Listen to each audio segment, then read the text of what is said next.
Channel पर जो भी वक्ता ने कहा वो उसकी अपनी राय है, जिसकी पुष्टि नेशन न्यूज इंडिया नहीं करता। धन्यवाद। किसी तरह से जिनके साथ ये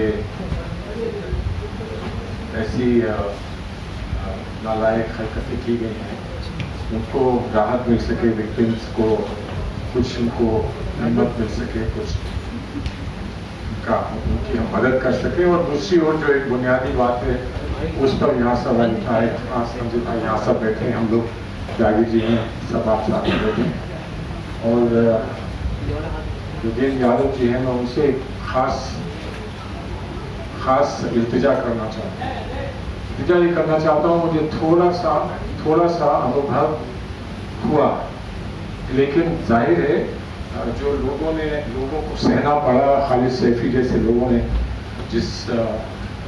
जिस काले दौर को देखा है और जिसका दर्द कब तक रहेगा और जिसकी शिकायत और तकलीफ कब तक रहेगी, ये कहना मुमकिन भी नहीं है। लेकिन मेरी नाखिस राय है कि आप लोग यहाँ सब मौजूद हैं और यकीनन 3 साल हो गए और आज तक मुकदमे चल रहे हैं, चार्जशीट्स फाइल हो रही हैं, आज तक बुनियादी फैसले हुए नहीं। लेकिन हिम्मत ना हारे कि उम्मीद की किरण कभी कभी दिखती है हर लेवल पर, ट्रायल कोर्ट्स के लेवल पर, हाई कोर्ट के लेवल पर और कहीं कहीं सुप्रीम कोर्ट के लेवल पर। जो अभी हमारी बहन ने कहा वो यकीनन सही है। बहुत सवाल जहन में ये आते हैं कि फला साहब तो चले गए सीधे सुप्रीम कोर्ट और वहाँ राहत मिल भी गई, और जो तकलीफ में था, जो बहुत शिद्दत की तकलीफ में था, उसके लिए कह दिया गया कि आपको मालूम नहीं कि आपको पहले हाई कोर्ट जाना होता है, आपको क्या मालूम नहीं कि आपको ट्रायल कोर्ट जाना होता है। ऐसा भी हुआ है, ऐसा नहीं कि हुआ नहीं। लेकिन मैं सिर्फ इतना कहना चाहता हूँ कि बहुत ज़्यादा उम्मीद आज है नहीं, हम लोग उम्मीद की तलाश में हैं। मैं जानता हूँ कि आप राहुल गांधी साहब के साथ इतनी दूर तक पैदल चले और सिर्फ इसी बात को लेकर चले कि मुझे यहाँ एक उम्मीद दिख रही है और अगर इस उम्मीद में मैं कुछ इजाफा कर दूँ तो शायद वो एक मुल्क के लिए एक बहुत बड़ी मेरी पेशकश होगी। तो वो उम्मीद की तलाश हम हर जगह करते हैं और यकीनन कोर्ट्स में भी, जुडिशरी में भी कभी कभी उम्मीद का चिराग दिखता है। कभी कभी ऐसी भी कोई बात होती है जो समझ में नहीं आती कि ऐसा क्यों हुआ।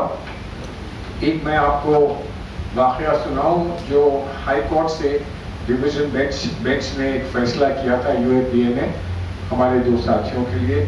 और वो यूएपीए ने उन्होंने बहुत तफसील से जाकर एनालाइज करके ये कहा था कि ये मुकदमा चल सकता है किसी और बात पर, आईपीसी पर ये मुकदमा चल सकता है, चले, लेकिन इसमें यूएपीए कैसे बनता है, इसमें टेररिस्ट एक्ट कैसे बनता है। और अब ताज्जुब मुझे इस बात का हुआ कि ये मामला सुप्रीम कोर्ट में गया। सुप्रीम कोर्ट ने जो इनिशियल हियरिंग होती है उसमें कहा कि इस पर हम तफसील से इसको सुनेंगे, उसमें कोई गलत बात नहीं, तफसील से आप सुनना चाहते हैं। लेकिन सुप्रीम कोर्ट ने ये भी कह दिया कि इस चीज को आगे किसी केस के लिए प्रेसिडेंट नहीं डील किया जाए। ये यूजुअली सुप्रीम कोर्ट या कोई भी कोर्ट ये जब फैसला सुनाता है तब कहता है कि हमने जो इस केस के जो हालात हैं उनको देखते हुए हमने फैसला सुनाया है, तो इस फैसले को प्रेसिडेंट ना इस्तेमाल किया जाए, ऐसा कहा जाता है अक्सर। लेकिन जिस वक्त वो केस एडमिट होता है उस वक्त ये कह देना, स्टे नहीं दिया लेकिन ये कह दिया कि इसको आप प्रेसिडेंट ट्रीट ना करें। तो मैं कोर्ट में बहस कर रहा था एक और मामले में यूएपीए के, तो मैंने ये कहा कि साहब मुझे अगर आप इजाज़त दें तो मैं एक बात कहूँ, आपने फैसला एक बहुत अच्छा सुनाया था लेकिन उस पर सुप्रीम कोर्ट ने कहा है कि इसको एज अ प्रेसिडेंट यूज मत करें। तो अब आप इसको प्रेसिडेंट तो यूज नहीं कर सकते। अब आप ये नहीं कह सकते हम पहले डिसाइड कर चुके हैं इसलिए हम इसमें भी यही फैसला लेते हैं। लेकिन मैं आपसे एक सवाल पूछ रहा हूँ, मेरी नाफिस ये राय है और उसमें मैं एक सवाल आपसे पूछना चाहता हूं कि प्रेसिडेंट नहीं है लेकिन कोर्ट ने ये आपसे ये कहा है कि आप इस पर फिर से गौर ना करें। कोर्ट ने ये तो नहीं कहा कि इस पर मुख्तलिफ कुछ और गौर करें। कोर्ट ने ये नहीं कहा कि इस पर आप गौर ना करें, जो आपने पिछली दफा गौर किया था उस पर आप गौर ना करें। आप ये नहीं कह सकते ऑटोमेटिकली कि ये प्रेसिडेंट नहीं है तो हम इसको नहीं टच करेंगे। लेकिन अगर फिर से वही सवाल आपके सामने आए और आप फिर से स्वतः फैसला करना चाहें कि इस सवाल पे तो मेरी राय यही है जो मैंने पहले रखी थी। बहरहाल पहले मेरी क्या राय थी उसको मैं इस्तेमाल नहीं कर सकता हूं, लेकिन इस वक्त मौजूदा मेरी राय ये है कि ये गलत है और इसको आप सुना दीजिए। तो मैंने एक हल्की सी मुस्कान देखी जज साहब के चेहरे पर कि उनको भी ये लगा होगा कि अब मैं इसका फैसला कैसे करूं। लेकिन सच्चाई क्या है? सच्चाई ये है कि हम एक जगह जब सीए एनआरसी का प्रोटेस्ट चल रहा था तब मैंने ये देखा, और उसके बाद जब कोर्ट में मामले आए तब मैंने ये देखा हम लोग बहुत डिवाइडेड थे। बीजेपी को और हुकूमत को कुछ करने की जरूरत नहीं थी, हम बहुत डिवाइडेड थे कि इसमें कौन लड़ेगा, कौन बहस करेगा, ये मुकदमा किसके पास जाएगा, इनको कौन ले जाएगा। इनसे कहा कि अभी आप मुकदमा मत करिए, किसी से कहा कि अभी जो एक मुश्तरक एक स्ट्रैटेजी होनी चाहिए थी कि इन मुकदमों को हम कैसे लड़ेंगे, माफ करिएगा, हम वो नहीं स्ट्रैटेजी बना पाए। और हर एक ये सोचता रहा कि इसमें मैं कुछ कर लूं या वो कुछ कर लें, अगर ये कर लेंगे तो फिर फायदा कैसे होगा। और मुझे ये इजाजत दीजिए कि मैं एक बहुत तकलीफ वाली बात कह रहा हूँ। मैंने चिदम्बरम साहब से बात की, होम मिनिस्टर रह चुके हैं, मैंने उनसे बात की कि आप जामिया में और शाहीन बाग में चले जाएं तो अच्छा होगा, तो वो बेचारे तैयार हो गए। मैंने बेइंतहा कोशिश की कि चिदम्बरम साहब को शाहीन बाग और जामिया पहुंचा दिया जाए। वो जाने को तैयार थे, 3 दिन वो तैयार रहे, लेकिन जो लोग तहरीक में मौजूद थे जिनका इन्वॉल्वमेंट था, और जाहिर है उनका हाथ बनता है, उन्होंने कहा कि ये होम मिनिस्टर रहे हैं, इन्होंने नक्सलियों पर वार किए थे, इसलिए हम इनको नहीं आने देंगे। सवाल उस वक्त ये नहीं था कि नक्सलाइज के साथ चिदम्बरम ने होम मिनिस्टर रहते हुए क्या किया था। अगर वो समझते हैं कि गलत किया था उनसे कह देते, अपने घर बुला के चाय पिलाकर कहते कि इस मामले में हम आपसे इख्तिलाफ रखते हैं, हम इसमें आपके साथ नहीं हैं। लेकिन उस वक्त हिंदुस्तान का होम मिनिस्टर, अगर जो रह चुका है होम मिनिस्टर, आकर ये कहता कि इन बच्चों के साथ ज्यादती हो रही है, तो पूरी दुनिया सुनती कि हिंदुस्तान का एक माना हुआ होम मिनिस्टर ये कह रहा है।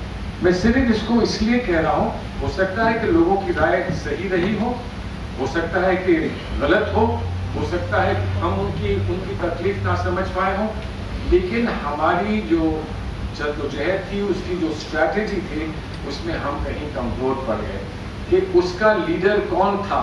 हर एक लीडर बनना चाहता था या कोई भी लीडरशिप नहीं लेना चाहता था, उसकी वजह से हम वहां नहीं पहुंच पाए।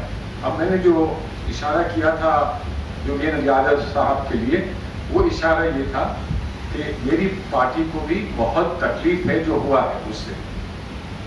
मैं सिर्फ अपनी पार्टी से एक इल्तिजा करता हूं, मैं सब पार्टियों से इल्तिजा करता हूं, खुलकर ये तो कहो कि हम हुकूमत में कभी आएंगे तो ऐसा नहीं होगा।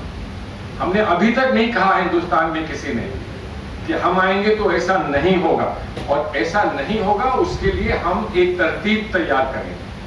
हम एक सिटीजन्स राइट्स का एक मसौदा तैयार करेंगे कि ऐसा कभी कोई पुलिस वाला ना कर पाए। बहुत सारी कोशिशें हुई हैं हिंदुस्तान में, पहले भी हुई हैं और यूपीए के दौरान भी हुई और लोगों ने भी की हैं, लेकिन अभी तक जो कुछ भी मदद हो पा रही है वो जो जजेस हैं, जो साफ जहन के जजेस हैं, वो कर रहे हैं। अभी पॉलिटिकल पार्टीज ने खुलकर ये नहीं कहा है कि हम ऐसा फिर कभी नहीं होने देंगे। तकलीफ होगी उसमें, आपको गाली देने का अगर हम मौका देंगे तो हमें तकलीफ होगी, आप गाली दे रहे हैं, लेकिन आज हमको ये कहना पड़ेगा इस मुल्क को अगर बचाना है कि कल हमें कोई गाली देगा तो हम बर्दाश्त करेंगे कि हमको डेमोक्रेसी के लिए इसे बर्दाश्त करना है, हमें बर्दाश्त करना है। ये नहीं कि आप अच्छी अच्छी बातें कहें, आपको फ्रीडम है, लेकिन जहां पर आप तल्ख बात कहेंगे और सख्त बात कहेंगे तब आपकी फ्रीडम वहीं पर जाकर रुक जाएगी।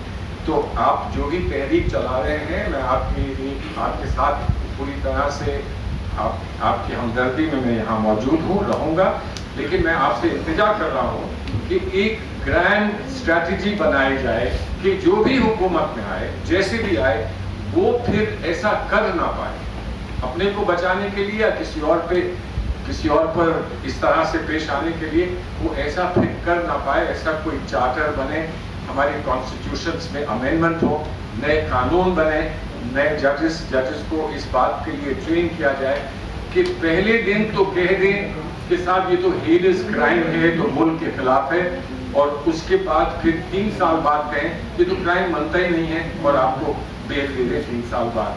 जहां जहां बहस हुई है, पुलिस ने ये नहीं सिर्फ कहा है कि इन्होंने मुल्क की मुखालफत में कुछ किया है, पुलिस ने जगह जगह ये कहा है कि इन्होंने चक्का जाम करने का एक ऐलान किया था। अब चक्का जाम भी अगर एक टेररिस्ट एक्ट हो गया है इस मुल्क में तो फिर क्या बचेगा। तो इसलिए इस पर मैं आप सभी, हमारे सारे पार्टी के लोग यहाँ मौजूद हैं, मैं आपसे इंतजार करूंगा। मैं प्रेस वालों से भी कि भाई आज हमारी बारी है, कल आपकी होगी और उसके बाद किसी और की होगी। ऐसा जब जुल्म होता है तो वो जुल्म रुकता नहीं है, उस जुल्म को एक नया विक्टिम रोज चाहिए होता है। उस खुराक के लिए वो कहीं भी जा सकता है। तो आज हम जाग जाएं, हमारी शिकायत हो तो वो भी हमसे कह दें, किसी और की शिकायत हो तो वो भी उनसे कह दें, लेकिन कहें कि अब आगे ऐसी शिकायत किसी से नहीं होगी, क्योंकि हम ये मौका किसी को आगे नहीं देंगे। बहुत बहुत शुक्रिया। Press the bell icon on the YouTube app and never miss another update.